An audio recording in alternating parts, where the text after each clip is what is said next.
प्यारा शागिर्दो, अज असां सेट के बारे में सिखंदासीं। सेट इल्म रियाज़ी में बुनियादी हैसियत रखे थो। सेट के आम जिंदगी में भी इस्तेमाल करे सघिजे थो। सेट जो सब खां पहिरियों तस्वर सन 1870 ईस्वी में बिन रियाज़ीदाननि जॉर्ज कैंटर और रिचर्ड डी काइंट ॾिनो हो। सेट शयुनि जे वाज़े मेड़ खे चइजे थो। सेट उहो हूंदो आहे जंहिंजो तस्वर सभिनी जे ज़हन में हिकु जहिड़ो अचे ऐं जेकॾहिं हक़ीक़त जी ख़बर न हुजे त हक़ीक़त मालूम कजे त तस्वर बिल्कुलु साॻियो थी वञे। मिसाल जेकॾहिं आउं चवां त मीरपुर बठोरे जी क्रिकेट रांद जे रांदीगरनि जो सेट, पहिरीं ॻाल्हि इहा त मीरपुर बठोरे में हिकु क्रिकेट टीम हुजे जंहिंमें उनमें उन जा प्लेयर्स मौजूद हुजनि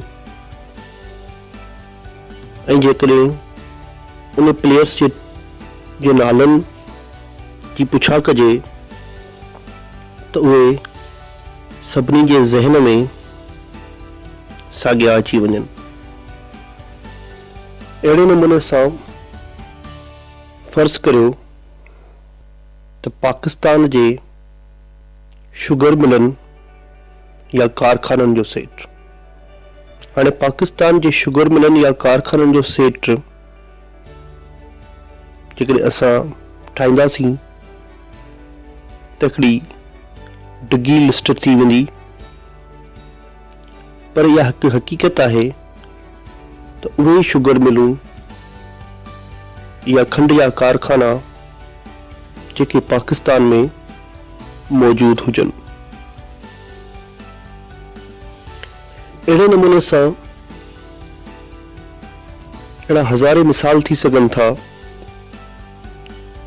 जेके सेट खे ज़ाहिर कनि था।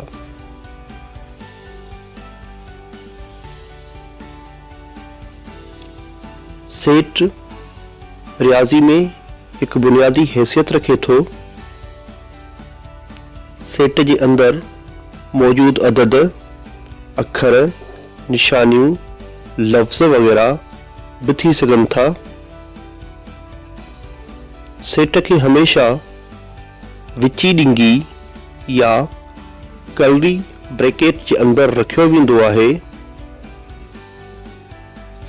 हर रुकन या मेंबर खां पोइ ॿिए मेंबर लाइ कामा या अददम ॾिबो आहे जे हिकु मेंबर ॿिए मेंबर खां जुदा ज़ाहिर करे सघिजे।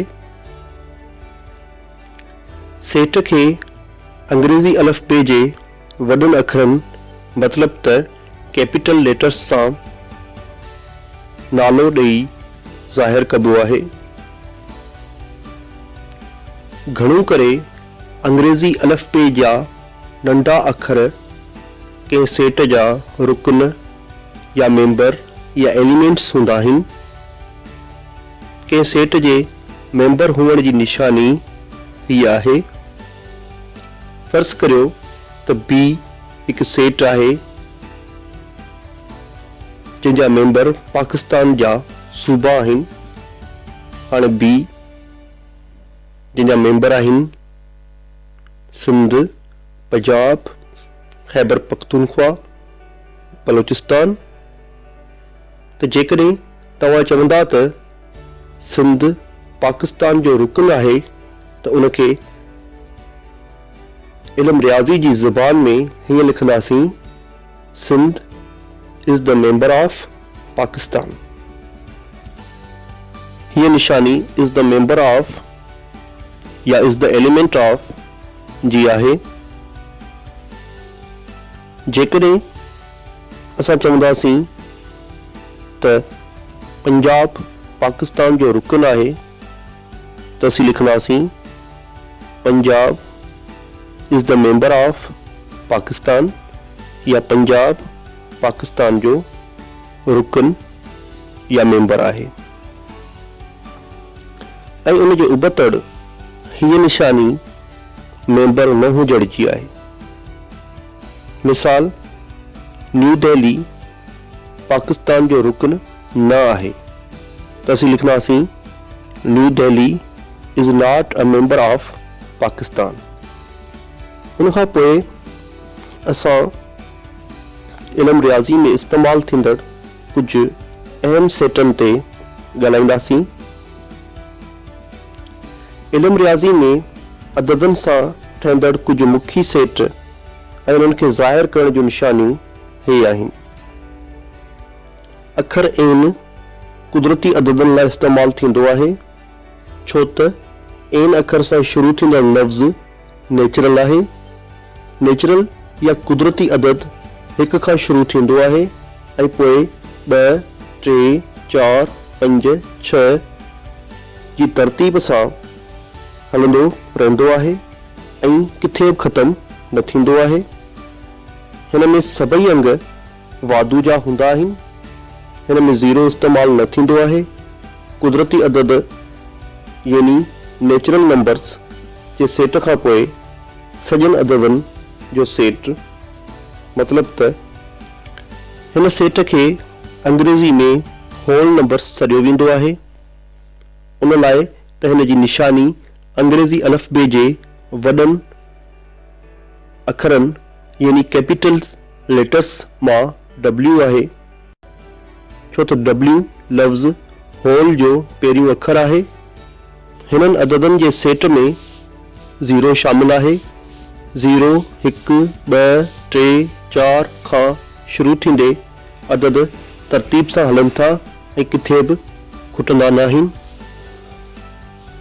मुकमल या पूरन अददनि जे सेट में सभु अंग वाधू जा आहिनि सवाइ ज़ीरो जे, जंहिं ते का बि भर्ती या चार्ज न हूंदी आहे। ज़ीरो न्यूट्रल या गैर जानिबदार हूंदो आहे। मुकमल या पूरन अददनि जे सेट या होल नंबर्स जे सेट खां पोइ सजन अददनि जो सेट या इंटीगर्स जो सेट अचे थो। हिन सेट खे ज़ेड अखर सां ज़ाहिर कबो आहे। तव्हां ज़रूर सोचींदा हूंदा त अंग्रेज़ी ज़बान में लफ़्ज़ इंटीगर त आई सां शुरू थींदो आहे, पोइ लफ़्ज़ इंटीगर लाइ ज़ेड छो इस्तेमालु थिए थो। उन लाइ जवाब हीअ आहे त हिन सेट खे जर्मनी ज़बान जे लफ़्ज़ ज़ॉल ZAHL सां सुञातो वञे थो। हिन लफ़्ज़ ज़ॉल जी माना आहे अदद। के माण्हू चवनि था त लफ़्ज़ ज़ॉल जर्मनी जे रियाज़ीदान ज़ॉलेन दरियाफ़्त कयो हो। इहा ॻाल्हि तहक़ीक़ जोगी आहे। सजन अददनि यानी इंटीगर्स जे सेट खां पोइ मुफ़रद अददनि जो सेट यानी प्राइम नंबर्स अचे थो। हे अहिड़ा अदद आहिनि जिन खे सिर्फ़ पंहिंजे पाण जो खोड़ो या हिक जो खोड़ो लॻे थो। ही सेट अदद 2 खां शुरू थिए थो। 2, 3, 5, 7, 11, 13, 17, 19, 23 खां थींदे किथे बि ख़तम नथो थिए, छो त अंगनि जी दुनिया लामहदूद आहे। असां जेको अददनि जो निज़ाम इस्तेमालु करियूं था उनखे 10 बुनियाद चइजे थो, छो त नंढे में नंढो अदद असां ज़ीरो इस्तेमालु करियूं था ऐं वॾे में वॾो अदद 9 इस्तेमालु करियूं था। अहिड़ी तरह 0 खां वठी 9 ताईं अंगनि जो तइदाद 10 आहे। मुफ़रद अददनि या प्राइम नंबर्स में सभु अंग वाधू ईंदा आहिनि। मुफ़रद अददनि या प्राइम नंबर्स खां पोइ 21 अदद यानी ऑड नंबर्स अचनि था। हिन सेट जा अदद 1 खां शुरू थियनि था, पोइ ईंदड़ अंग छॾे वरी ॿियो अंग या अदद अचे थो। मिसाल 1 खां पोइ 2 नथा अचनि, वरी 3 अचनि था। अहिड़ी तरह 4 नथा अचनि, वरी 5 अचनि था। 21 अदद अहिड़नि अददनि खे चइजे थो जिन खे ॿिनि सां वंड कजे ऐं पाछी 1 बचे। 21 अददनि में वादूद थी सघनि था ऐं काटू अदद थी सघनि था। 21 अदद जे सेट खां पोइ ॿधी अददनि जो सेट अचे थो, यानी इवन नंबर्स अचनि था। हे अदद ॿुड़ी खां शुरू थियनि था, पोइ 2, 4, 6, 8 खां वेंदे किथे बि ख़तम नथा थियनि। साॻी तरह जीअं ॿुड़ीअ खां पोइ 1 अचे थो त 1 खे छॾे वरी 2 अचनि था, 3 छॾे 4 अचनि था। मतिलब त ही सेट 21 अदद जो ज़िद आहे। जेके बि अदद 21 आहिनि से ॿधी न आहिनि ऐं जेके बि ॿधी आहिनि से 21 न आहिनि। ॿधी अददनि जो सेट ॿुड़ी, 2, 4, 6, 8, 10 खां वेंदे किथे बि ख़तम नथो थिए। हिन जी वस्फ़ इहा आहे त जेकॾहिं असां कंहिं बि ॿधी अदद खे ॿिनि सां वंड कंदासीं त पाछी 0 बचंदी। इन्हनि सेटनि खां पोइ हक़ीक़ी अददनि जो सेट अचे थो, जंहिंखे रियल नंबर्स चवंदा आहियूं। ही सेट बि अंग्रेज़ी अलिफ़बे जे वॾे अखर और सां शुरू थिए थो। ही सेट वरी 2 सेटनि ते मुश्तमिल आहे, हिकु नातिक अददनि जो सेट ऐं ॿियो गैर नातिक अददनि जो सेट। नातिक अददनि जे सेट लाइ अखर क्यू इस्तेमालु थींदो आहे ऐं गैर नातिक अददनि लाइ क्यू ते मथां अपास्ट्राफी ॾिबी आहे, यानी उहे अदद जेके नातिक न हुजनि, यानी क्यू कॉम्प्लीमेंट। नातिक अददनि या रेशनल नंबर्स जी वस्फ़ ही आहे त फ़र्ज़ करियो P ऐं Q ॿ अहिड़ा अदद आहिनि जेके इंटीगर या ज़ेड नंबर सां वास्तो रखनि था, या इंटीगर्स या ज़ेड अददनि जा रुकन आहिनि ऐं 0 जे बराबर न आहिनि। अहिड़नि अददनि खे जेकॾहिं अणपूर में P/Q जी सूरत में लिखियो वञे त इहे नातिक अदद आहिनि, न त इहे गैर नातिक अदद आहिनि। हक़ीक़ी अददनि में बि वादू ऐं काटू जा 2 अदद अची सघनि था। वादू हक़ीक़ी अददनि खे R+ ऐं काटू हक़ीक़ी अददनि खे R- लिखंदा आहियूं। प्यारा शागिर्दो, आउं हिकु ॿी वीडियो बि ठाहींदुसि जंहिंमें तव्हांखे नातिक ऐं गैर नातिक अदद सेखारण जी कोशिशि कंदुसि। तव्हांजे ॾिसण लाइ महिरबानी। उम्मीद त तव्हां सेटनि जे बारे में मुफ़ीद मालूमात हासिल कई हूंदी। हक़ीक़ी अददनि, नातिक अददनि ऐं गैर नातिक अददनि खे सम्झण जे लाइ हिकु ॿी ऐं अलॻि वीडियो जी ज़रूरत आहे। तव्हां मुंहिंजे हिननि वीडियोज़ खे ॾिसो, बार बार ॾिसो, लाइक करियो, कमेंट करियो ऐं मुंहिंजे हिन चैनल खे सब्सक्राइब कयो। तव्हांजी महिरबानी।